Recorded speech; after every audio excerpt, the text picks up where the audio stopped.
Hi, I'm Becky Streepy from Glue and Glitter, and today we're gonna roast some almonds in the air fryer.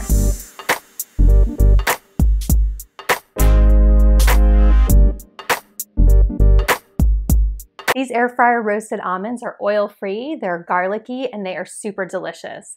I originally created this recipe to use in place of croutons on top of a vegan Caesar salad, but they also really work well as a snack by the handful, or on top of other salads, or even thrown into like a sandwich or a wrap for a little bit of extra crunch. In the video, you'll see that I'm seasoning these almonds with garlic powder and paprika and white pepper and soy sauce, but feel free to use whatever flavor combination you like. You could even do these just completely plain, maybe with a little spritz of oil so that they don't dry out. The technique is the same whether you're air frying your almonds with garlic and other seasonings like I am, or if you're doing them plain. The key to getting these done quickly and evenly is to not overstuff that air fryer. This recipe calls for 2 cups of raw almonds, and I would not change that amount. The more almonds that you put in the air fryer, the more they're going to overlap and the less efficiently your air is going to circulate. And if you overfill your air fryer in a recipe like this, you'll probably end up with some undercooked and some overcooked or even burnt almonds, and I don't want that for you. You also might be wondering whether you can use roasted almonds to make this recipe, and I do not recommend it. You're actually roasting the almonds during the cooking process, so you do need raw almonds for this recipe. I've also had people ask me if you can use this same technique with other nuts or seeds in the air fryer, and you definitely can. The only thing that's going to change is the cooking time.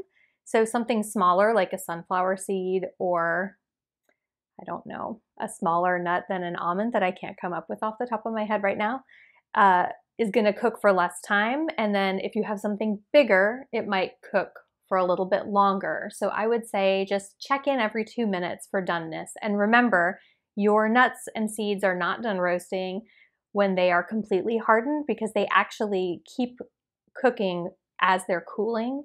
So you want them to be not as soft as when you started, but not like completely hard when you're done. So with those frequently asked questions out of the way, let's get cooking.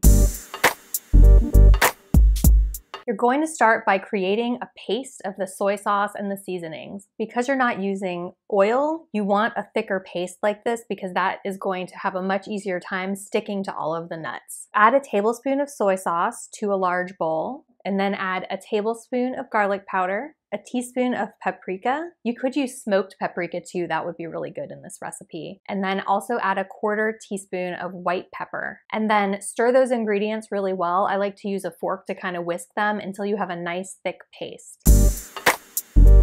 Once you've achieved nice thick paste status, dump in those almonds and then fold them into the seasoning so that everything gets nice and really well coated in all the flavors. Transfer your coated almonds to an air fryer basket and then give the basket a shake because you want the almonds to be spread out into as even a single layer as you can. A little bit of overlap is okay, but as little as possible is kind of what you're going for. Every 2 minutes, you want to pull out the air fryer basket and give it a good shake, and also check them for doneness starting at the 6-minute mark. Once the almonds have hardened up, but not totally hardened up, you're ready to take them out and set them aside to cool for a few minutes. The cooling time is crucial. You'll notice that they harden more as they cool because they're actually still cooking just with the residual heat. And then once they're totally cool, you can either serve them or you can put them into an airtight container with a lid and store them. They'll keep inside that container for 2 to 3 days in the pantry. Just make sure that before you close the lid, the almonds are cooled completely, because what you don't want is any kind of condensation forming inside of the storage container. I hope that this video has answered all of your questions about how to roast almonds in your air fryer. If you have any questions that the video didn't address, feel free to drop them in the comments. I'm always happy to help. And don't forget to rate and subscribe. Happy cooking!